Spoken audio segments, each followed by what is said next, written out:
Monsieur le maire de Dijon, cher François, mesdames et messieurs les élus, vous êtes un certain nombre aujourd'hui, mesdames et messieurs les représentants des services de l'État, mesdames et messieurs les chefs d'entreprise, chers partenaires, chers amis, bonjour à toutes et à tous et merci pour votre présence en nombre aux vœux de la CPME Côte d'Or. Nous sommes environ 250 personnes connectées pour cet événement, sans compter les personnes qui suivront la retransmission en Facebook Live. J'aurais évidemment préféré vous retrouver à Dijon, en salle de Flore, mais ces vœux seront à l'image de cette année 2020, contraints, adaptés, digitaux, et malheureusement sans la liberté ni la convivialité que nous aimons tant.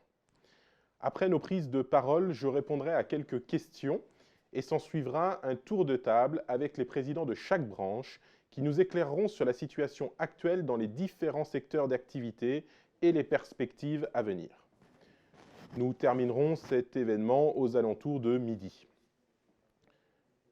Côté sanitaire, 2020 a été une année de galère. Je pense tout d'abord à tous ceux qui ont perdu des proches et tous ceux qui ont été frappés durement par cette maladie. Et il y en a beaucoup dans notre réseau. Dans les entreprises, les patrons des TPE et PME ont tenu leurs responsabilités de par leur professionnalisme en s'équipant, en investissant et en organisant dans le but de protéger leurs salariés et leurs clients. La CPME a informé ses adhérents au quotidien, relayé les bonnes initiatives pour faciliter l'acquisition de ces équipements qui n'ont pas toujours été aussi accessibles que maintenant. Sur le plan économique, l'année est catastrophique. J'ai travaillé mes rimes.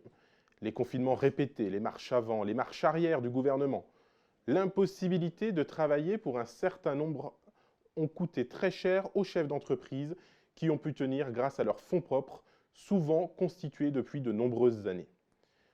Malheureusement, toutes les entreprises, notamment les plus jeunes, ne peuvent pas compter sur leurs fonds propres et leur avenir est à craindre à très court terme. Et d'un point de vue social, il y a aussi à dire.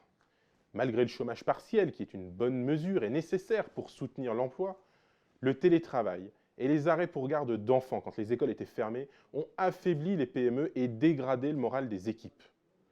Des situations dramatiques sont également apparues chez des indépendants dont mari et femme ont consacré toute leur vie et leurs économies à leur entreprise. Dans ce contexte, la CPME Côte d'Or, qui compte désormais plus de 700 adhérents avec une belle progression de 5% de nos adhérents cette année et qui s'étend sur tout le territoire de la Côte d'Or, s'est mobilisée sur le plan national et local. J'en profite pour remercier l'ensemble des administrateurs qui m'entourent et toute l'équipe de permanents qui se sont particulièrement impliqués pour protéger nos TPE et PME et maintenir le contact. Le sujet des dividendes qui ne pouvaient pas être versés dans les PME a été traité grâce à l'action de la CPME. Le versement du CPSTI aux indépendants qui était oublié a été obtenu sur demande de la CPME. De nombreux prêts garantis État ont été octroyés localement grâce à notre action. Les trous dans la raquette sur les aides ont également évolué grâce à l'action de la CPME. Je ne pourrais être exhaustif sur l'ensemble des victoires de la CPME, mais je ne saurais oublier notamment la délimitation de la responsabilité pénale de l'employeur, qui est une avancée majeure qui a été obtenue par notre organisation patronale. L'évolution des aides au prorata du chiffre d'affaires pour les entreprises fermées a également été appuyée par notre organisation patronale. Je vous assure, chers adhérents, être le témoin d'un combat d'une efficacité redoutable par la CPME nationale, permettant d'aboutir, avec l'écoute de l'État, il faut le reconnaître, une boîte à outils adaptée pour les PME.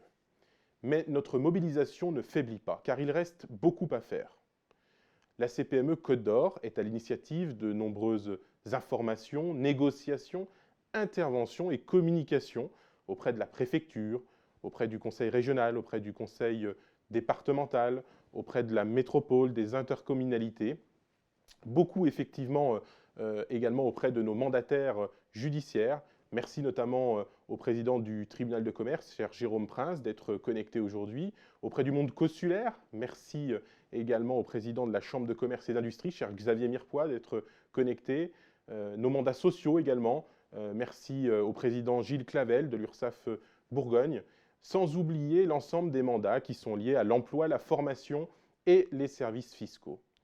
Je remercie très sincèrement l'ensemble des chefs d'entreprise qui donnent de leur temps précieux dans ces périodes également compliquées pour eux, et également les représentants de l'État pour leur bienveillance.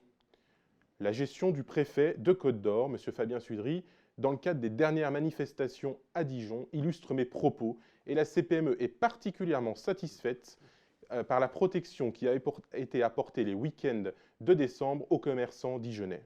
Ils avaient besoin de travailler et ils ont pu le faire grâce effectivement à l'organisation dans le cadre de ces manifestations.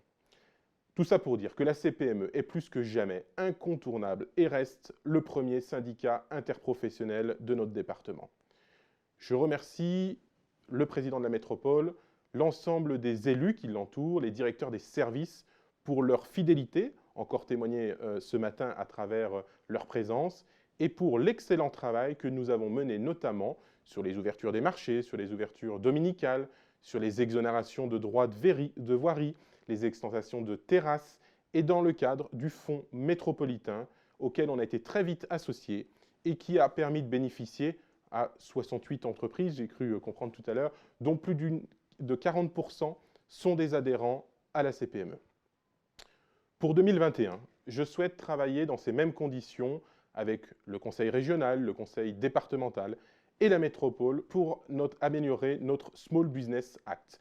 Cet engagement à faire travailler des entreprises du territoire, vous le disiez tout à l'heure, et qui ne fonctionnent pas comme il devrait dans une période où nos entreprises en ont particulièrement le besoin. Donc je retiens votre proposition, Monsieur le maire, de pouvoir retravailler sur ce sujet. La forme des marchés, la simplification des appels d'offres en utilisant les nouveaux seuils, d'ailleurs demandés par la CPME, et l'instruction des projets immobiliers sont aussi des sujets que nous devrons travailler ensemble cette année.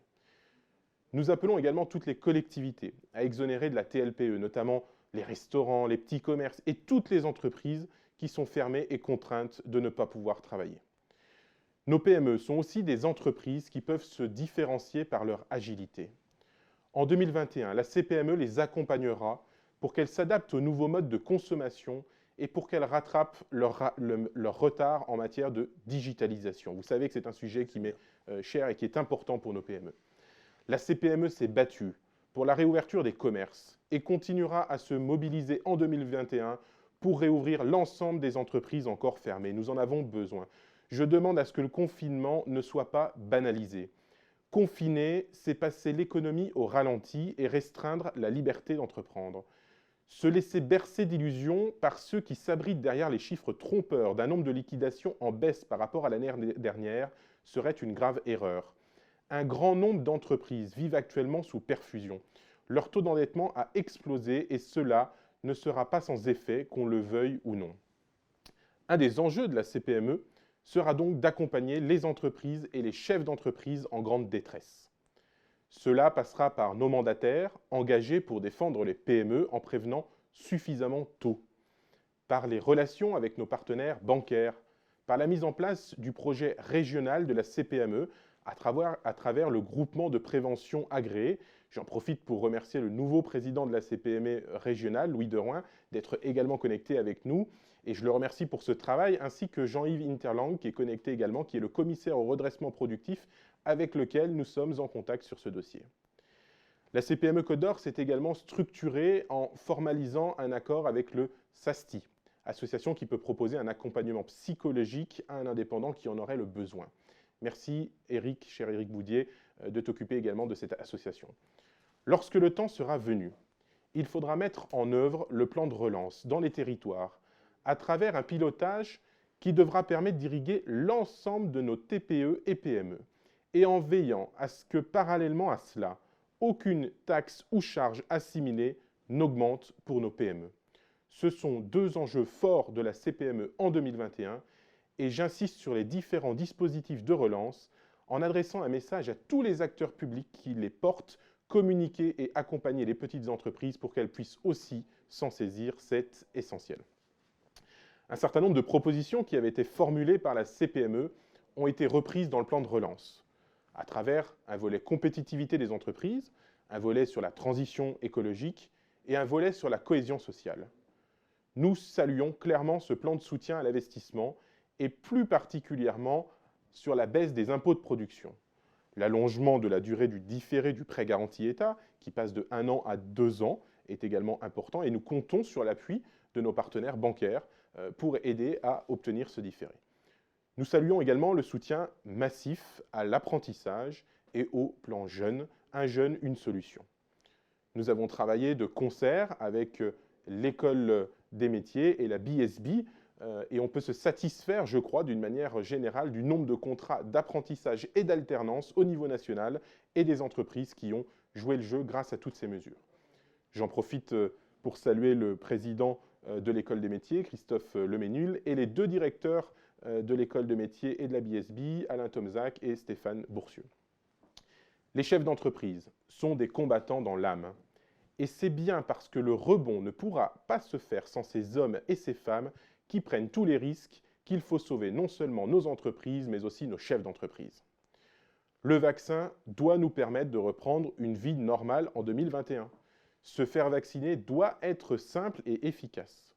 Nous demandons donc à ce que les entreprises qui le peuvent aient la possibilité de proposer à leurs salariés de se faire vacciner. La médecine du travail pourrait utilement être mise à contribution pour cela. Nous demandons également à ce que les professionnels libéraux de santé présents partout sur le territoire aient les moyens d'administrer le vaccin au plus grand nombre. Les pharmaciens d'officine y sont prêts, les infirmières libérales le réclament. En 2021, la CPME continuera sa dynamique événementielle. De nombreux webinaires sont déjà prévus sur le mois de janvier et nous reprendrons nos matinales en présentiel dès que nous en aurons le droit. Vous pouvez compter sur moi. Au mois de février, le 24, se tiendra notre Assemblée générale et dans la foulée, le lancement de notre annuaire. Nous organiserons de gros événements dès que les beaux jours seront là. Et surtout, dès que les restaurateurs seront réouverts, nous tiendrons des tables ouvertes toutes les semaines sur des joncs et en dehors de la métropole, ce qui permettra aussi de faire travailler nos amis restaurateurs. J'espère vous retrouver dans une atmosphère simple, conviviale et efficace que tout le monde attend avec impatience. Je ne pourrais évidemment conclure mes propos sans remercier nos partenaires annuels qui ont tous été présents à nos côtés tout au long de cette année. La Caisse d'épargne Bourgogne-Franche-Comté, notre partenaire majeur, et je remercie Jean-Pierre de Ramoncourt, Isabelle Broutet et Grégory Louchet, tous 3 connectés avec nous. La Banque Populaire, également représentée par Laurent Berthe, Catherine Minot pour Engie, Michelo Nuzzo pour Radiance Mutuelle, EDF, représenté par Remy Combernou, qui est également connecté, et UFF. Ils nous permettent de garder une fédération forte et ambitieuse pour muscler nos PME et les adapter aux défis à venir. Merci également à nos partenaires de la presse qui nous suivent avec pertinence et fidélité tout au long de l'année. Je formule enfin 3 vœux à chacune et chacun d'entre vous pour entreprendre en 2021. La santé à vous et à l'ensemble de vos proches. La résilience, vous pouvez compter sur votre organisation patronale pour vous accompagner. Et surtout, la digital agilité dont nos PME ont tellement besoin en 2021. Bonne année à toutes et à tous.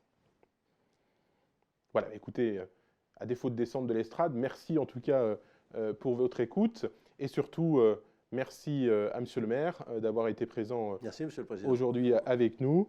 Je vais pouvoir vous laisser effectivement repartir, ce qui nous permettra de lancer notre film institutionnel et je retrouverai nos adhérents sur une deuxième séquence où nous avons prévu une table ouverte avec 4 présidents de branche, les différents secteurs d'activité, pour terminer notre événement aux alentours de midi. Merci en tout cas. Et merci de votre invitation et bonne année à toutes et à tous, on le redit encore ensemble. Merci.